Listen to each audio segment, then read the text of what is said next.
since we got a short notice on this, I didn't actually confirm it until a phone call this morning. I don't have much in the way of graphics. I could have gone to the community college, thank you, and got the PowerPoint with actual maps, but just for a little bit of historical background, this is the United States, okay? You have the Ohio River, which takes everything from the Appalachian Mountain watershed to the west and north. You have the Mississippi River. This comes down the Ohio. You got the upper Mississippi. You got the Missouri River that goes up and takes half of Montana and all of the upper plain states. You got the Arkansas River that goes through Colorado and drains all of Colorado. You got the Rio Grande River, which starts in New Mexico, or starts just north of New Mexico and drains down through Texas. But bottom line is 1/3 of the area of the United States is drained out of the Mississippi River. We have a geologic condition just due to the configuration of the United States where we're subject to enormous amounts of rainfall. And anybody that discounts the historic facts is not being a friend of yours.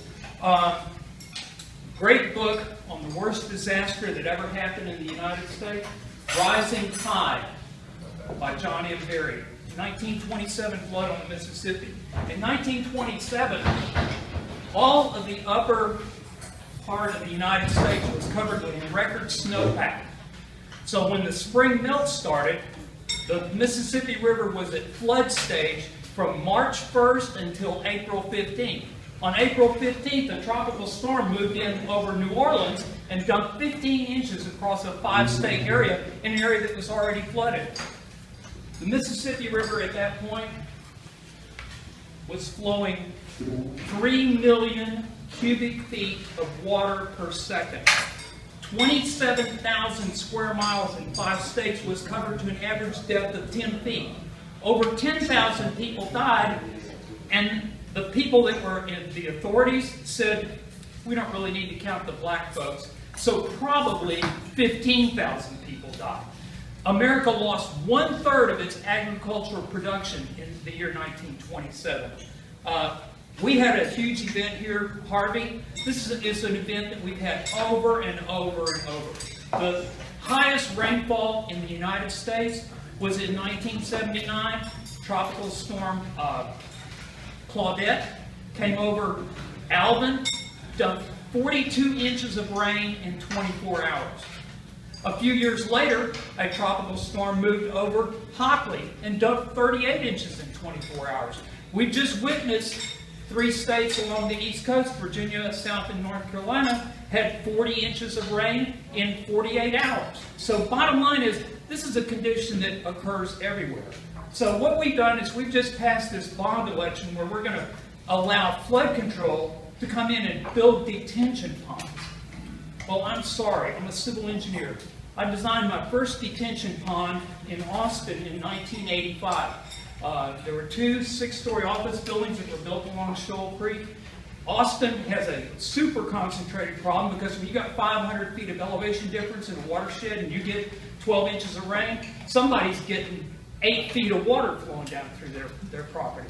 So we had to design throttle plates and retaining walls, and then Harris County had decided that they would, or City of Houston and Harris County both decided that they would adopt detention pond requirements in Harris County. I did my first Harris County detention pond system for a 5-story office building out on Gulf Freeway, and that was in 1986. Harris County, at the time I did my first drainage plans in 1980, Harris County Flood Control was located in a Quonset hut on Tidwell at 43rd Street. I used to take my drainage plans in and I'd sit down with the director of Harris County Flood Control, big couch, and he'd say, what are you doing, Olson? I said, well, we're draining this over here, we're draining that over there, and it's going to, he said, oh, okay. And he would wet stamp my plans and sign them in my presence. And I've had at least 100, probably 200 drainage plans done in Harris County and in the state of Texas. So Harris County knew that we had a huge drainage problem. We've got 7 watersheds. At that time, the worst watershed was Sims Bayou. So they came up with a proposal that we can't really tax everybody that's in the watershed because they're already there. We'll blame new development for increased runoff and we'll put a tax on them. So they adopted that on every watershed in Harris County, which was $7,000 per acre in the Sims Bio area. It was $5,000 an acre in the Brace Bio and Buffalo watersheds, and it was $3,500 per acre in the Cypress Creek watershed. Okay, so we will come back over here to my Harris County map, and this is a map of Harris County. And the northwest corner of Harris County is Waller. Okay, along the top boundary of Harris County is Spring Creek. Spring Creek takes about a third of the drainage area from Montgomery County, and it takes everything north of 2920 from Harris County. That drains over and ends up connecting with the San Jacinto River going into Lake Houston, which we'll get to in a minute. Now here's Waller County. It extends out past the corner of Harris County, and this is the headwater for the Big Cypress Creek.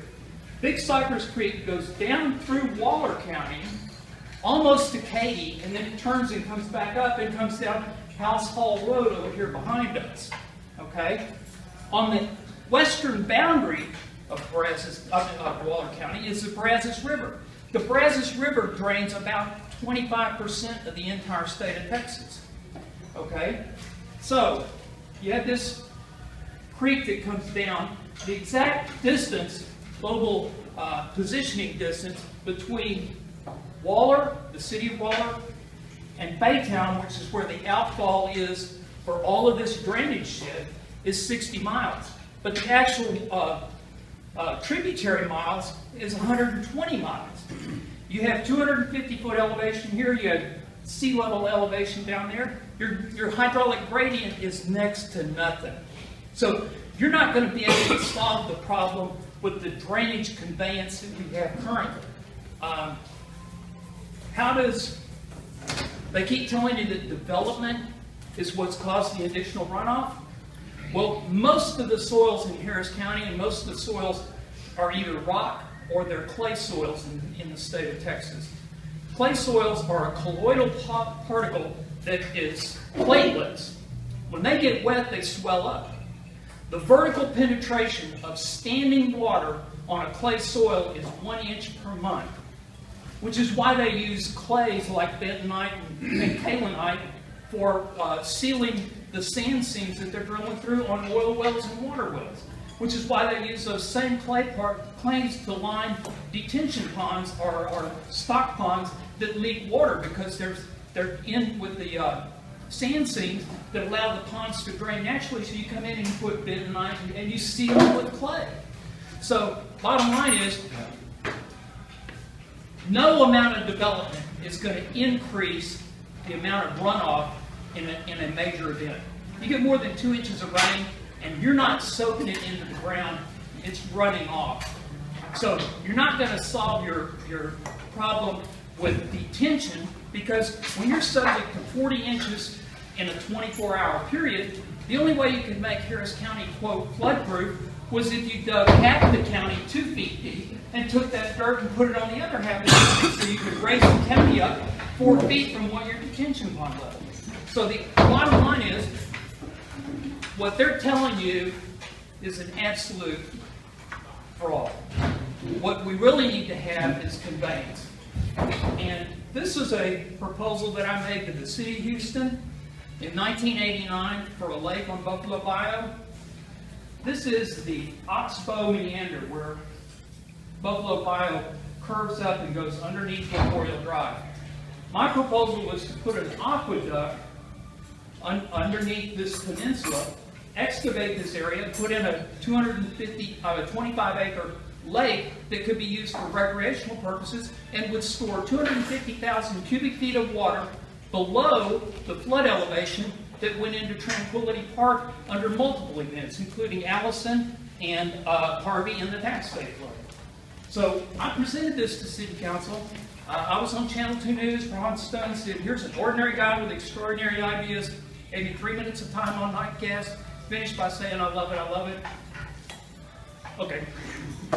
But I also had a proposal for a functional rail system, and that was in opposition to Kathy Whitmire's and Walt Disney's bid rigging, illegal monorail system. So Kathy Whitmire came over and stuck a police memorial right here in the middle of this, which is not where the police patrolmen's union wanted it located. They wanted it in front of the convention center. It has to be guarded 24 hours a day to prevent vandalism. It had to have its own, at that time they didn't even have sewer service available, so it had its own little porta cans that the widows and family would have to stand there. Absolutely absurd that we are not allowed to discuss a functional system. There's dozens of places along the watershed in Harris County where we could do this same thing. This would increase the flow in Buffalo Bayou by 25% downstream of this conveyance system. What diameter would that pipe be? Oh, it'd be 50 feet. Okay. It would be a tunnel. Yeah, it would be a large tunnel. And what you do is you put floodgates on both sides of it so that you could divert minor amounts of flood and not affect the treated water that was in your recreational lake, but then at the time you needed it, you could drop those gates and that would increase the flow and it would increase the storage capacity. There's a dozen places we can do this along Buffalo Bayou. If you go back to Waller County, like I said, the western boundary is the Brazos River. If you go over to Brookshire, there's washouts that go between Katy and the Brazos River. All you'd have to do is cut a tiny little cut in there and you'd be able to do overflow at that. What happened during Harvey was that as Big Cypress curved up, it overflowed the drainage shed line between Addicks Reservoir, and that's what flooded all of the Bear Creek area.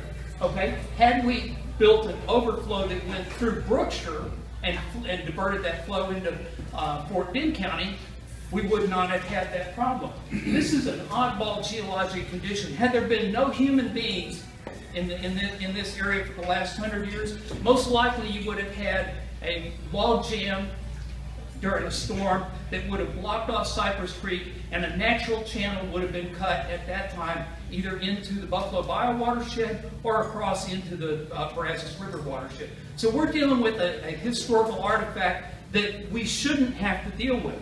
And the people down in Fort Bend County are going, well, we don't want this extra rain. I'm sorry, you don't have any control over one part of Texas getting 44 feet of rain. You're going to take a lot of rain. So what we need to do is we need to improve conveyance.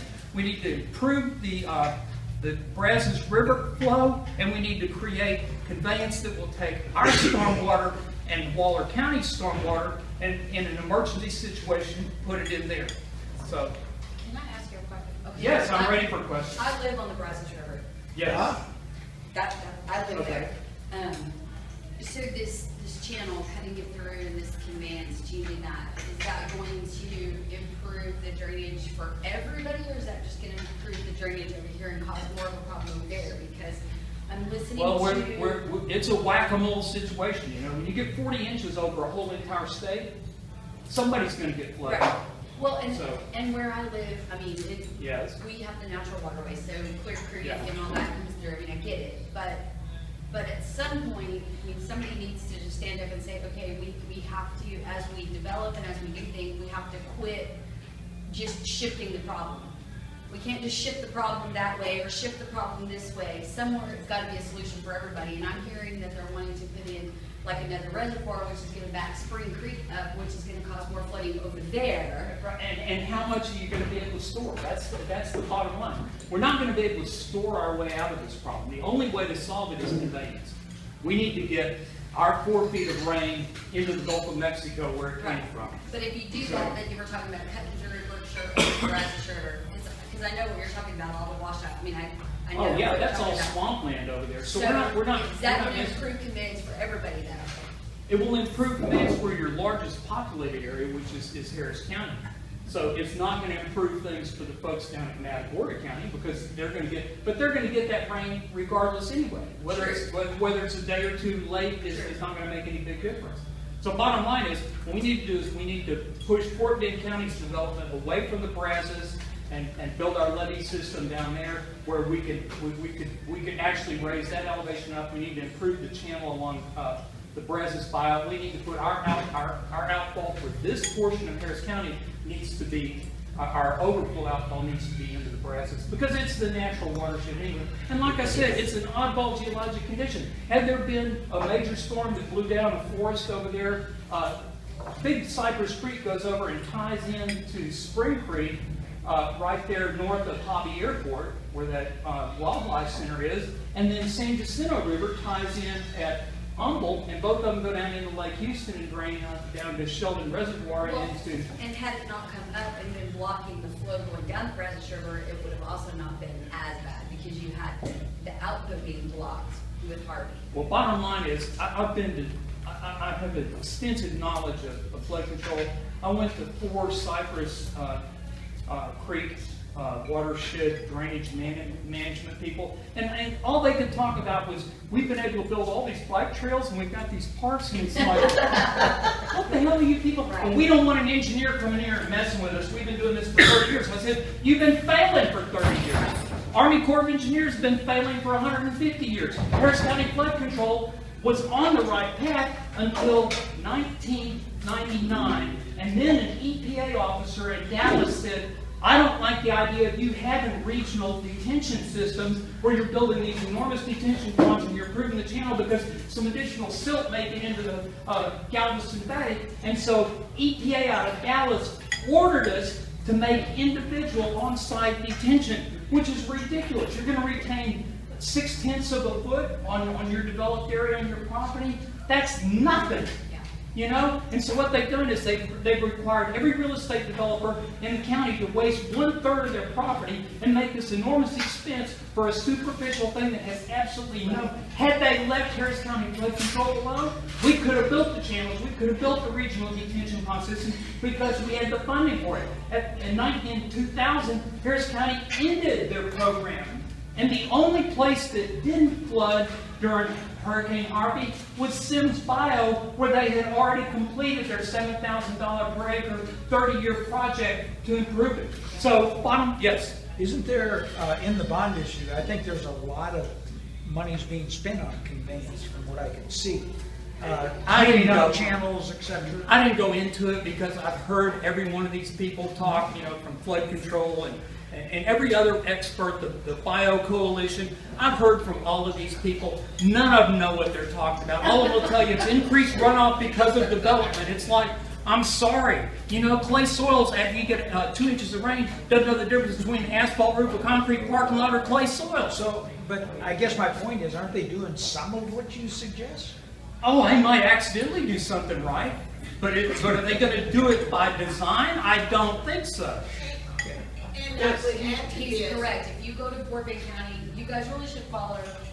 They're doing a lot of flood control meetings in Fort Bend County. Nobody's following that. They're doing lots of them over there. If you go and you listen, you're going to hear what he's saying. I'm on your side. You are 100. He is 100% correct.